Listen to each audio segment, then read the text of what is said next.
اعوذ باللہ من الشیطان الرجیم بسم اللہ الرحمن الرحیم وبہ نستعین وہو خیر المعین وہذہ النجاسات العشر یجب ازالتها لأجل الصلاة عن الثوب والبدن ومسجد الجبہۃ وعن الاوانی لاستعمالها فيما يتوقف على طهارتها وعن المساجد والذرائح المقدسة والمصاحف المشرفة وعفي في الثوب والبدن عن دم الجرح والقرح مع السيلان دائما أو في وقت لا يسع زمن فواته الصلاة اما لوین کا وقتا یسعها فقد استقرب المصنف فی الذکر وجوب الازالۃ لانتفاء الضرر۔ ارشاد فرما رہے ہیں کہ یہ جو 10 نجاسات ذکر ہوئی ہیں، ان 10 نجاسات کو زائل کرنا واجب ہے نماز کے لیے۔ اگر آدمی نماز پڑھنا چاہتا ہے تو بدن، لباس، اگر ان 10 نجاسات میں سے کوئی نجاست لباس یا بدن پر ہو تو اس نجاست کا ازالہ واجب ہے۔ اسی طرح وہ برتن جن کو کھانے پینے میں استعمال کیا جاتا ہے، وہ اگر نجس ہو گئے ہیں تو ان سے ازالہ واجب ہے۔ ایسے اگر ان نجاسات میں سے کوئی نجاست مسجد میں گر پڑے تو مسجد سے بھی ازالہ واجب ہے۔ کوئی ذریح مقدس ہے، امام کی، نبی کی، بی بی فاطمہ زہرا سلام اللہ علیہا کی قبر مبارک ہے، تو وہاں نجاست گرے تو اس سے ازالہ واجب ہے۔ اگر قرآن مجید نجس ہو جائے ان نجاسات میں سے کسی ایک نجاست کے ساتھ تو واجب ہے۔ خلاصۃ الکلام یہ بنا کہ یہ 10 نجاسات ہیں جن کو دور کرنا، جن کا زائل کرنا ان کاموں کے لیے ضروری ہے، واجب ہے جی۔ مساجد سے وغیرہ وغیرہ، اسی طرح نماز سے، نماز پڑھنی ہے تو لباس اور بدن سے ان کا ازالہ واجب ہے۔ اب فرماتے ہیں مگر 4 موارد ایسے ہیں جہاں لباس اور بدن کا پاک کرنا واجب نہیں، باوجود نجاست نماز صحیح ہے، نماز پڑھی جا سکتی ہے۔ کتنے موارد ہیں؟ 4، جن میں سے 2 کا ذکر یہاں مصنف فرما رہے ہیں اور 2 کا پھر ساتھ شہید ثانی نے آخر میں ذکر کر دیا ہے۔ جن میں سے پہلا مورد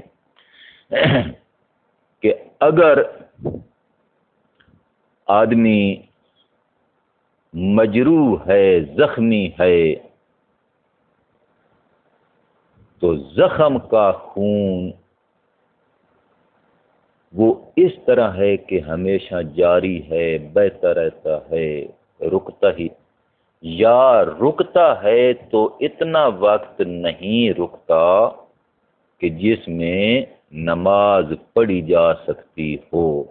مثلا فرض کریں نماز پڑھنے کے لیے 10 منٹ درکار ہیں اور وہ خون جو رکتا ہے، منقطع ہوتا ہے، وہ 5 منٹ کے لیے منقطع ہوتا ہے، تو اتنا وقت نہیں جس میں نماز پڑھ سکتا ہو۔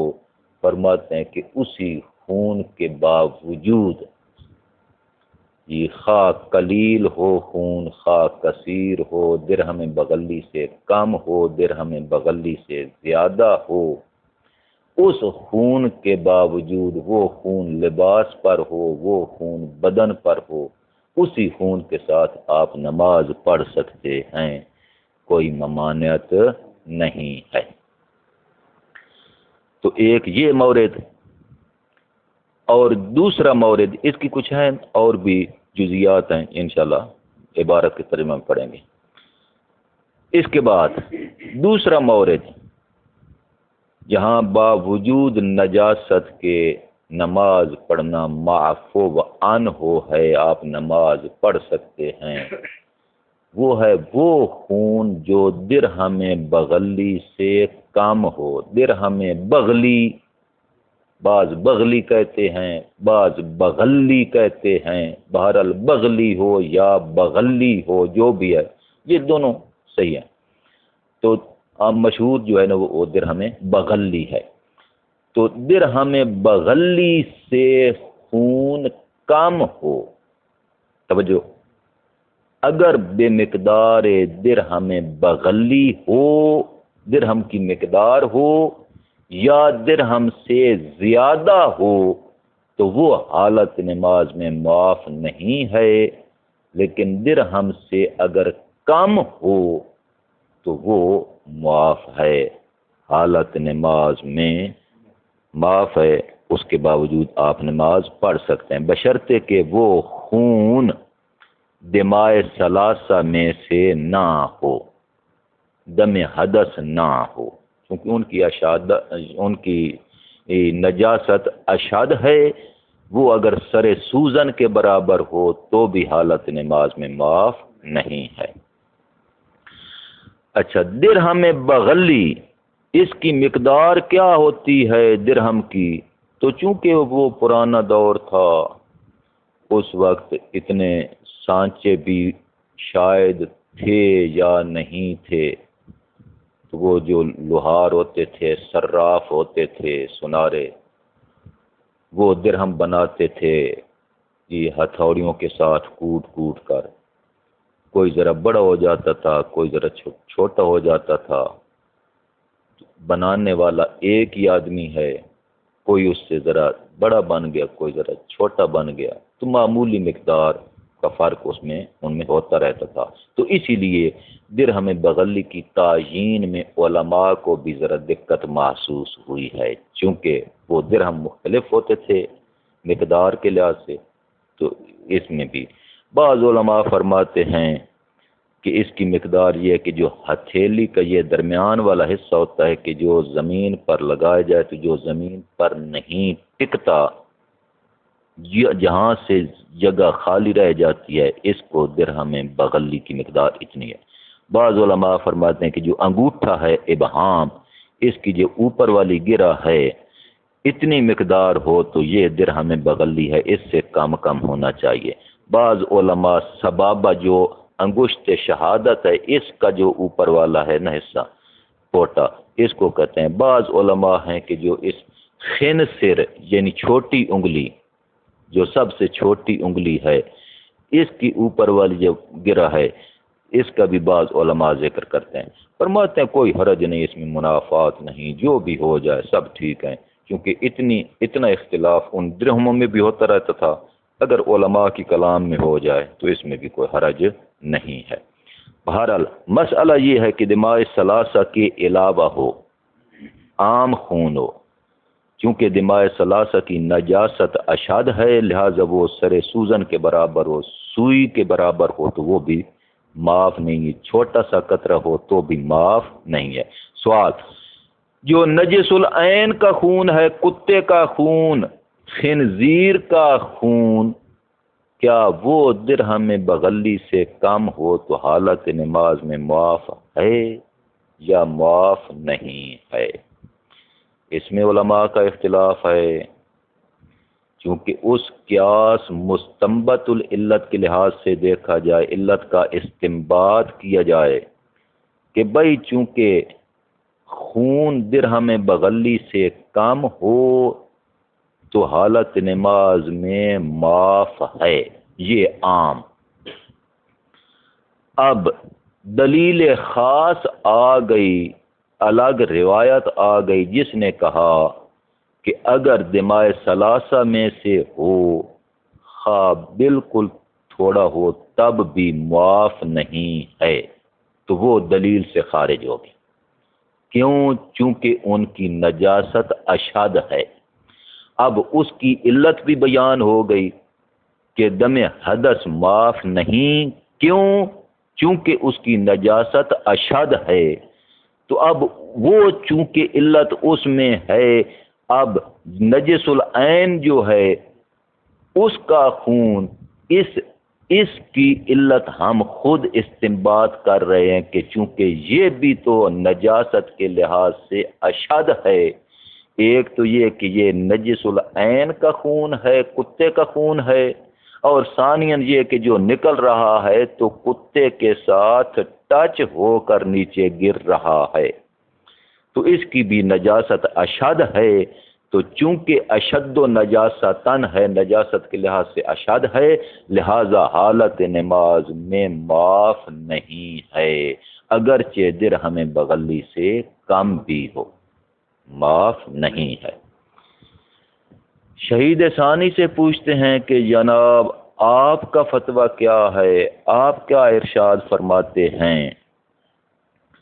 تو شہید ثانی ارشاد فرماتے ہیں کہ جو دماء ثلاثہ ہیں ان کے بارے نص موجود، وہ عفو سے خارج ہیں، لیکن جو نجس العین کا خون ہے اس کے بارے چونکہ نص نہیں ہے، جب نص نہیں تو اصل کا تقاضا یہ ہے کہ نجس العین کا خون عموم میں ہو۔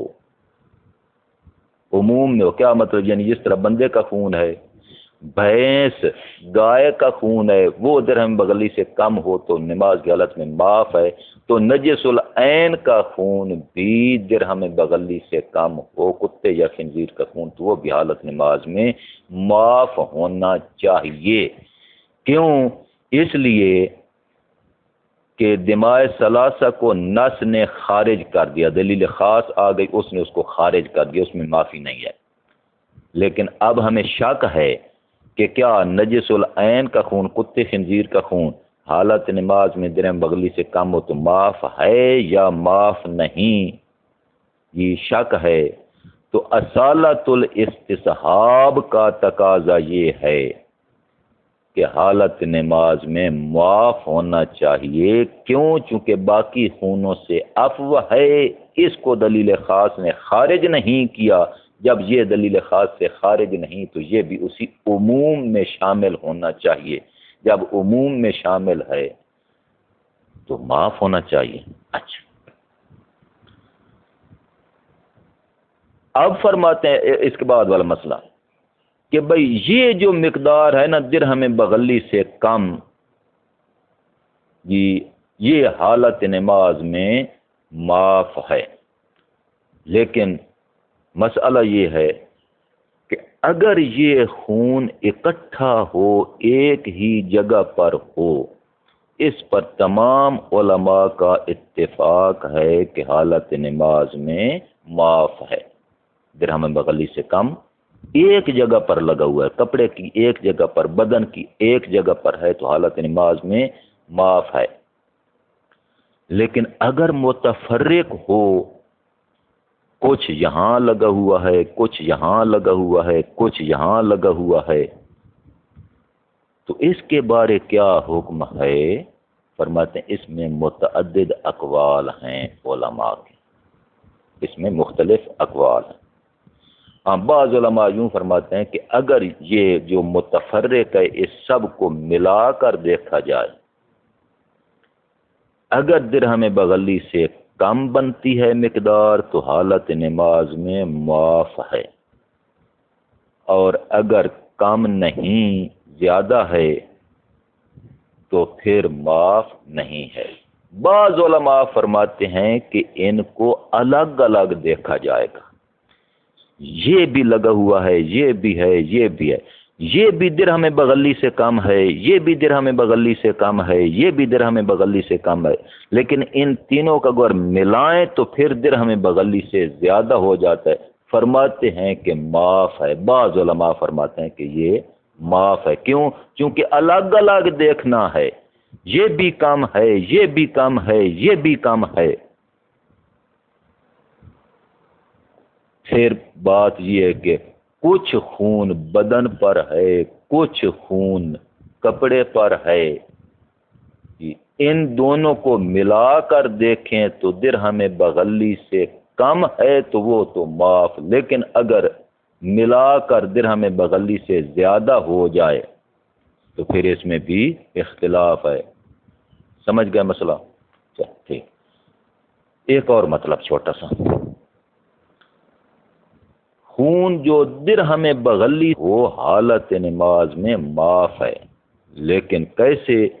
فرماتے ہیں کہ اگر خون کپڑے کی ایک طرف کو لگے اور دوسری طرف نکل جائے، کپڑے کی دوسری طرف سرایت کر جائے، تو کیا یہ ایک خون ہوگا یا دو شمار ہوں گے؟ کہ اس طرف کو بھی دیکھیں گے، اس کو بھی دیکھیں گے، کپڑے کی دونوں طرفوں کو دیکھیں گے، دونوں کو دیکھیں گے یا ایک کو دیکھیں گے جس طرف سے لگا ہے؟ مسئلہ واضح ہے نا؟ ہاں، کیونکہ بعض اوقات ہوتا ہے کہ کپڑا پتلا ہوتا ہے، باریک ہوتا ہے، بعض اوقات کپڑا موٹا ہوتا ہے۔ اگر کپڑا ہے اس کی اس طرف کو بھی خون لگا ہے، اسی جگہ پر دوسری طرف کو بھی خون لگا ہے، تو یہ تو دو خون شمار ہوں گے۔ لیکن مسئلہ یہ ہے کہ اگر خون ایک طرف سے لگے اور دوسری طرف وہی سرایت کر جائے تو کیا یہ ایک خون ہوگا یا دو؟ تو مصنف ارشاد فرماتے ہیں اپنی بعض کتابوں میں کہ اگر کپڑا باریک ہے تو یہ ایک خون شمار ہوگا، اور اگر کپڑا موٹا ہے اور خون ایک طرف سے لگے دوسری طرف خارج ہو جائے تو پھر یہ دو شمار ہوں گے۔ سمجھ گئے؟ بس آخری بات ایک اور سن لیں، ختم کریں۔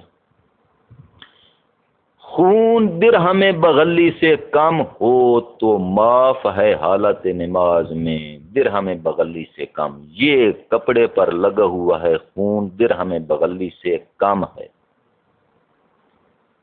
آپ نماز اختیاراً پڑھ سکتے ہیں، اگرچہ پاک کرنا چاہیں تو پاک کرنے کا وقت بھی ہے، پانی بھی ہے، سب صورتیں مہیا ہیں، لیکن آپ پاک نہیں کرتے، اسی کے ساتھ نماز پڑھتے ہیں تو کوئی حرج نہیں، نماز پڑھ سکتے ہیں۔ لیکن بات یہ ہے کہ یہ جو خون درہم بغلی سے کم لگا ہے آپ کے لباس پر، اس پر کوئی پاک چیز گری، پانی کا قطرہ گرا، دودھ لسی کا قطرہ گرا اور درہم بغلی سے تجاوز نہیں کیا، تو اس کے بارے کیا حکم ہے؟ کیا یہ حالت نماز میں معاف ہے یا معاف نہیں ہے؟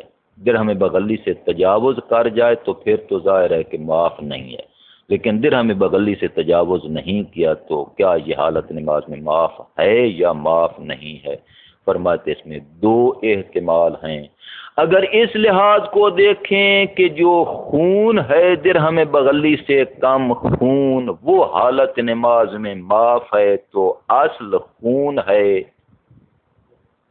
تو جو قطرہ مائع کا اوپر گرا ہے، دودھ کا یا لسی کا یا پانی کا، تو جب خون جو اصل نجس ہے وہ معاف ہے تو بالطبع یہ بھی معاف ہونا چاہیے، کیونکہ اس کی نجاست اس خون کی نسبت زیادہ تو نہیں ہے۔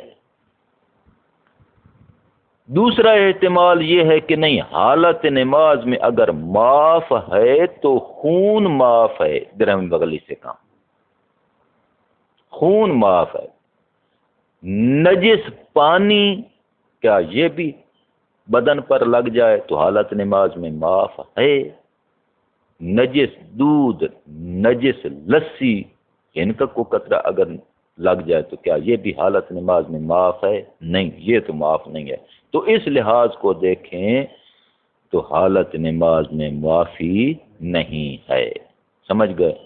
بہت ٹھیک ہے، اب چھوٹی موٹی باتیں عبارت میں آ جائیں گی، دیکھیں ترجمہ عبارت۔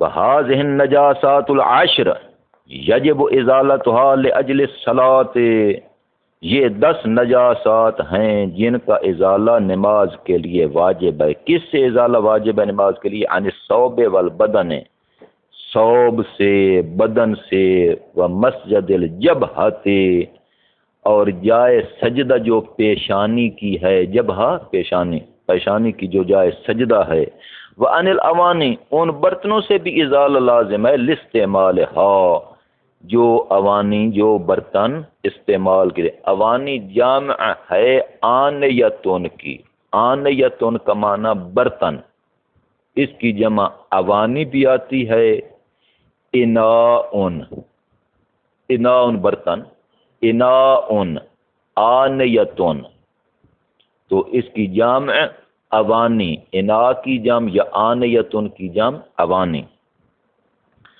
اچھا، ان الاوانی لاستعمالها، جو استعمال ہونے والے ہیں، فی ما، اس میں، یا توقف والا طہارت، یا کہ جو طہارت پر موقوف ہیں، یعنی کھانے پینے میں مثلا۔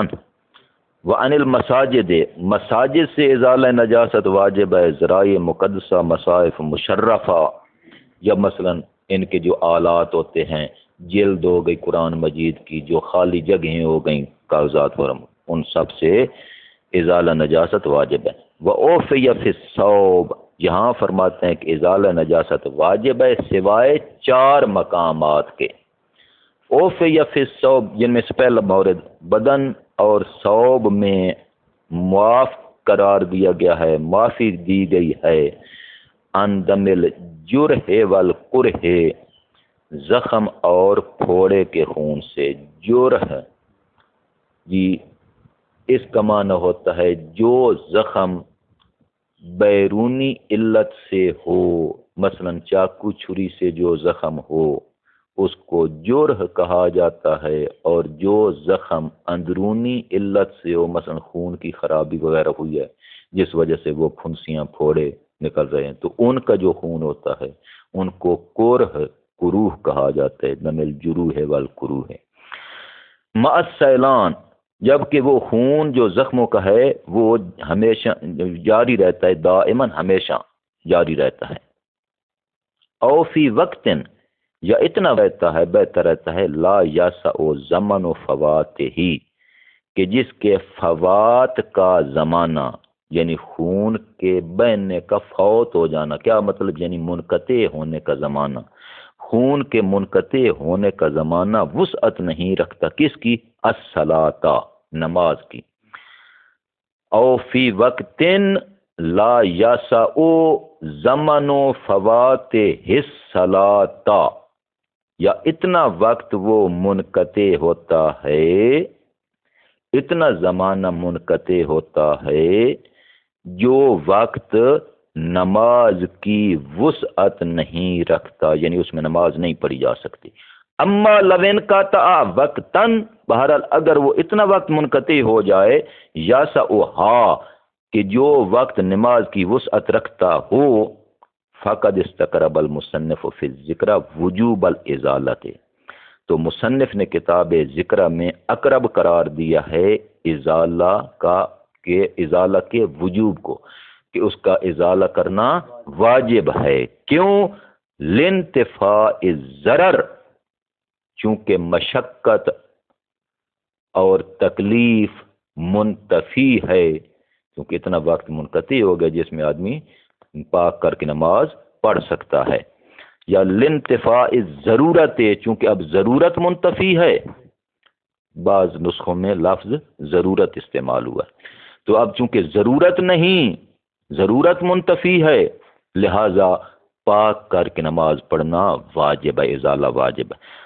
اب شہید ثانی اپنا فتویٰ دیتے ہیں، فرماتے ہیں کہ والذی یستفاد من الاخبار، جو کچھ روایات سے مستفاد ہوتا ہے وہ ہے عدم الوجوب مطلقا، کہ مطلقاً ازالہ نجاست واجب نہیں ہے، مطلقاً، یعنی خون ہمیشہ بہتا رہتا ہو، منقطع ہوتا ہی نہیں ہے، یا منقطع کبھی ہو جاتا ہے تو وہ بھی مطلقاً خواہ اتنا وقت منقطع ہو کہ جس میں نماز پڑھی جا سکتی ہے یا نہیں پڑھی جا سکتی، مطلقاً ازالہ واجب نہیں ہے چونکہ تکلیف کا سبب ہے، حتیٰ یبرا، یہاں تک کہ وہ زخم ٹھیک ہو جائے، بری ہو جائے۔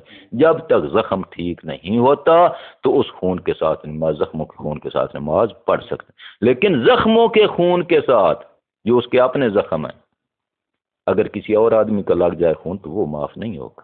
ہاں اچھا، وَهُوَ قَوِيٌّ، اور یہی ہمارے نزدیک قوی ہے جو روایات سے مستفاد ہوتا ہے۔ وَعَن دُونِ الدِّرْهَمِ الْبَغَلِّ، بغلی بھی دونوں لحاظ سے پڑھا جا سکتا ہے، اور اس خون سے بھی عفو ہے، یہ دوسرا مورد جو درہم بغلی سے کم ہو، ساعتن یعنی وسعت کے لحاظ سے، مقدار کے لحاظ سے۔ وَقُدِّرَ بِسَاعَتِ سَاعَتٌ سِعَتٌ، دونوں ٹھیک ہیں، ساعتٌ سِعَتٌ، وَاسَعَ یَسَعُ، با فعل یفعل اس وزن پر ہے، اور آپ صرف میں یہ پڑھ چکے ہیں کہ واسع یاسع سعتن ساعتن، سین پر کسرہ بھی سین پر فتح بھی، دونوں صورتیں جائز۔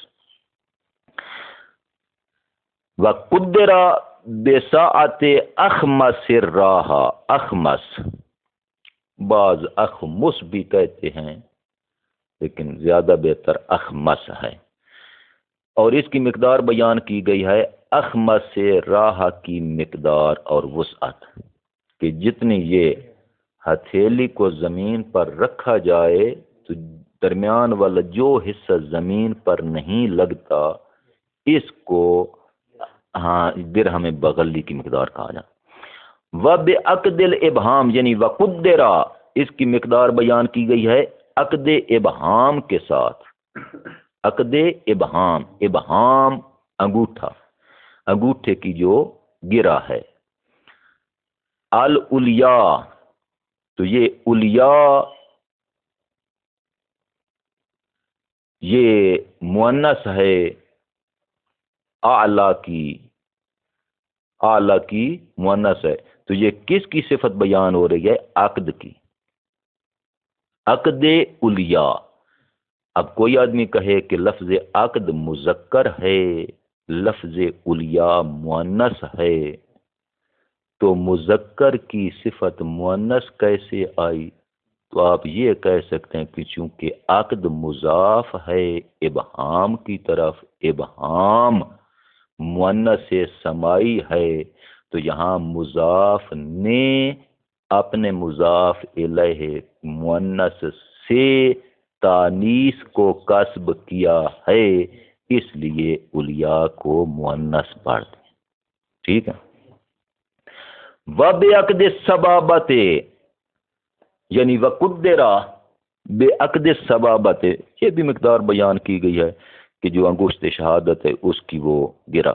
ولا منافات، فرماتے ہیں تمام میں منافات نہیں ہے، لأن مثل هذا الاختلاف، چونکہ اس قسم کا جو اختلاف ہے نا، یتفق فی الدراہم، وہ دراہم میں بھی اس کا اتفاق ہوتا رہتا ہے، بضرب واحد یا بضرب واحد، دونوں صحیح ہیں کہ ایک ہی ضرب کے ہوں، یعنی ایک قسم کے، ایک جیسی مالیت ہے، جی مالیت برابر کی ہے لیکن ایک ذرا بڑا ہے ایک ذرا چھوٹا ہے، یا بے ضرب واحد، ایک ضارب جو ہے جو بنانے والا ہے وہ ایک ہے، اس سے کوئی چھوٹا بن گیا کوئی بڑا بن گیا۔ ہاں جی، وَإِنَّمَا يُغْتَفَرُ هَذَا الْمِقْدَارُ مِنَ الدَّمِ، یہ مقدار خون کی معاف ہے غیر الدماء الثلاثہ، مگر وہ تین خونوں کا غیر ہوں، دم حدث کا غیر ہوں، وہ معاف ہے۔ وَأَلْحَقَ بِهَا بَعْضُ الْأَصْحَابِ دَمَ نَجِسِ الْعَيْنِ، بعض علماء نے ان دماء ثلاثہ کے ساتھ ملحق کیا ہے نجس العین کے خون کو، کیوں؟ لِتَضَاعُفِ النَّجَاسَةِ، چونکہ اس کی نجاست بھی زیادہ ہے، مضاعف ہے، ڈبل ہے، دو گنا ہے۔ ولا نص فیہ، شہید فرماتے ہیں نہیں اس میں نص نہیں ہے، اچھا ناس نہیں ہے تو پھر حکم کیا ہونا چاہیے؟ فرماتے ہیں قضیت الاصل، اصل کا جو تقاضا ہے یقتضی، وہ تقاضا کرتا ہے کہ یقتضی دخولہ فی العموم، کہ نجس العین کے خون کو عموم میں داخل کرنا، بھیڑ بکری انسان گائے بھینس ان کے خونوں کے ساتھ ملحق کرنا، ان میں داخل کرنا اصل اس کا تقاضا کرتا ہے۔ والعفو عن هذا المقدار مع اجتماعه موضوع فاکن، اور خون کی یہ مقدار یعنی درہم بغلی سے کم، اس کی جو عفو ہے اگر یہ اکٹھا ہو، اس پر تمام علماء کا اتفاق ہے کہ یہ معاف ہے۔ ومع التفرق ہی اقوال، اور اگر متفرق ہو جی چاند قطرے ہاں ادھر ادھر پھیلے ہوئے ہیں، تو اس میں متعدد اقوال ہیں علماء کے، لیکن ان کو بیان نہیں فرماتے، بس اتنا فرما رہے ہیں کہ اجود ہا الحاق بالمجتمع، ان تمام اقوال میں سے قول اجود یہ ہے کہ ان سب خونوں کو دیکھیں، اگر وہ ملا کر درہم بغلی سے کم بنتے ہیں تو معاف، اگر زیادہ بنتے ہیں تو معاف نہیں۔ وَيَكْفِي فِي الزَّائِدِ عَنِ الْمَعْفُوِّ عَنْهُ إِزَالَةُ الزَّائِدِ خَاصَّةً، اگر آپ نماز پڑھنا چاہتے ہیں نا اور خون جو لگا ہوا درہم بغلی سے زیادہ ہے، تو جو زیادہ مقدار ہے نا اسی کو دھو دیں، پاک کر دیں، باقی تھوڑی جو مقدار رہتی ہے وہ اگر باقی بھی رہے اس کو نہ بھی پاک کریں تو بھی آپ نماز پڑھ سکتے ہیں، اس میں کوئی حرج نہیں ہے، صرف زائد کا ازالہ کرنا واجب۔ والثوب والبدن یضم بعضها الى بعض، اور ثوب ہے بدن ہے تو ان کے بعض کو دوسرے بعض کی طرف ضم کیا جائے گا، یعنی کچھ بدن پر لگا ہوا ہے کچھ لباس پر لگا ہوا ہے، ان دونوں کو ملا کر دیکھیں کہ درہم بغلی سے کم ہے تو معاف ہے، اگر زیادہ بن جائے دونوں والا تو معاف نہیں ہے، آصح قولین کی منب۔ ولو اصاب الدم وجہ الثوب، اگر خون کپڑے کی دو وجہوں کو، دو چہروں کو، واجہ کمانا چہرہ طرف، دو طرفوں کو لگے تو اس فرماتے ہیں فَإِن تَفَشَّى مِن جَانِبٍ الْآخَرِ، اگر وہ ایک طرف سے دوسری طرف سرایت کر گئے، تفشا یا تفشا تفشیان سرایت کرنا، اگر ایک طرف سے دوسری طرف سرایت کر گیا ہے فواحد، تو پھر وہ ایک خون شمار ہوگا، وَإِلَّا، اور اگر دونوں طرفوں کو لگا، ادھر بھی لگا اور اس کے بالمقابل دوسری طرف کو بھی وہیں لگا، فَإِسْنَانِ، تو وہ دو خون شمار ہوں گے۔ وَاعْتَبَرَ الْمُصَنِّفُ فِي الذِّكْرِ فِي الْوَحْدَةِ مَعَ التَّفَشِّي رِقَّةَ الثَّوْبِ، مصنف نے کتاب ذکرہ میں وحدت میں معتبر قرار دیا ہے جب خون پھیل جائے، سرایت کر جائے تو رقت ثوب کو معتبر رقت الثوب، کپڑے کے باریک ہونے کو معتبر قرار دیا ہے کہ اگر کپڑا باریک ہے ایک طرف سے لگے دوسری طرف نکل جائے تو وہ ایک شمار ہوگا، وَإِلَّا، اگر کپڑا باریک نہ ہو، نازک نہ ہو، تعددا، تو موٹا کپڑا ہے ایک طرف لگے دوسری طرف نکل جائے تو وہ دو شمار ہوں گے، موٹا کپڑا ہے۔ وَلَوْ أَصَابَهُ مَاءٌ طَاهِرٌ، اور اگر اس جگہ کو، اس خون کو کوئی طاہر اور پاک مائع پہنچے، فَفِي بَقَاءِ الْعَفْوِ عَنْهُ وَعَدَمِهِ قَوْلَانِ، تو پھر عفو کے اس سے باقی رہنے میں یا عفو کے باقی نہ رہنے میں دو قول ہیں مصنف کے کتاب ذکرہ اور بیان میں۔ ذکرہ میں فرمایا ہے معاف ہے، بیان میں فرمایا ہے معاف نہیں۔ اجودہم الاول، اجود قول اول ہے کہ معاف ہونا چاہیے، چونکہ جو مائع طاہر اس کو پہنچا ہے، خون وہ متنجس ہوا ہے تو اصل جو خون ہے اس سے اس کی نجاست کوئی زیادہ تو نہیں ہے، اگر وہ معاف ہے تو یہ بھی معاف ہونا چاہیے۔ اجود والاول، اجودہم الاول، نعم یعتبر التقدیر بہما، ہاں تقدیر ان دونوں کے ساتھ معتبر ہے، یعنی دونوں کی مقدار کو دیکھا جائے گا، اگر دونوں کی مقدار درہم بغلی سے کم ہے تو معاف۔ اب باقی مما یعفی عن نجاستی شیان، باقی وہ چیزیں کہ جن کی نجاست سے عفو ہے وہ دو چیزیں ہیں، دو مورد یہ ذکر ہو گئے، دو اور ہیں۔ حکم الاول فی لباس المصلی، پہلے کا حکم تو لباس مصلی میں آ جائے گا، وَأَمَّا الثَّانِي، بہرحال جو دوسرا مورد ہے، فلم یذکرہ، مصنف نے اس کا اصلا ذکر ہی نہیں کیا، کیوں؟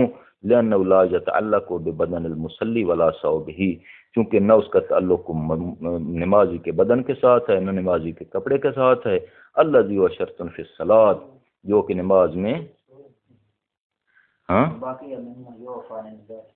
اچھا، باقی مما یوفان نجاستی شیئان، دو چیزیں باقی ہیں جن کی نجاست سے عفو ہے۔ احدہما ثوب المربیۃ للولد، ان میں سے ایک وہ عورت جو بچے کی تربیت کرنے والی ہے اس کا لباس، اگر اس کا لباس نجس ہو جائے تو حالت نماز میں معاف ہے، اسی لباس کے ساتھ نماز پڑھ سکتی ہے، لیکن اس میں چند شرطیں ہیں جو انشاءاللہ کتاب الصلاۃ میں بیان ہوں گی، جن میں سے ایک شرط یہ ہے کہ اس کا لباس ایک ہو، ایک سے زیادہ لباس اس کا نہ ہو۔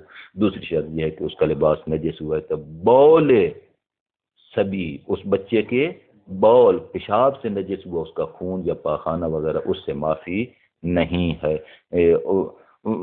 وغیرہ، اور وہ شرائط انشاءاللہ وہاں آ جائیں گی۔ اچھا، بثانی، اور دوسری وہ شے کہ ما لا یتم صلاۃ الرجل فی وحدہ، ایسا کوئی چھوٹا سا کپڑا، رومال، جس میں مرد کی نماز تنہا نہیں ہو سکتی، کیوں؟ چونکہ وہ مرد کے آگے پیچھے کو چھپانے کے لیے ناکافی ہے، نہیں چھپا سکتا، تو اتنا چھوٹا جو کپڑا ہے وہ اگر نجس ہو تو جیب میں ہو تو وہ حالت نماز میں معاف ہے۔ وسیاتی حکم الاول فی لباس المصلی، ثوب مربیہ، اس کا حکم لباس مصلی میں آ جائے گا۔ واما الثانی، لیکن جو دوسرا ہے چھوٹا سا رومال، وہ فلم یذکر، اس کو مصنف نے ذکر ہی نہیں کیا، کیوں؟ لأنہ لا یتعلق ببدن المصلی ولا ثوبہ، کیونکہ اس کا تعلق نہ نمازی کے بدن کے ساتھ ہے نہ نمازی کے کپڑے کے ساتھ ہے۔ الذی و شرط فی الصلاۃ، جو کپڑا یا بدن نماز میں شرط ہے، مع مراعات الاختصار، ساتھ یہ بھی ہے کہ چونکہ مصنف کی کتاب مختصر ہے، اختصار کو مد نظر رکھتے ہوئے ان کو چھوڑ دیا ہے۔ وآخر دعوانا الحمدللہ رب العالمین۔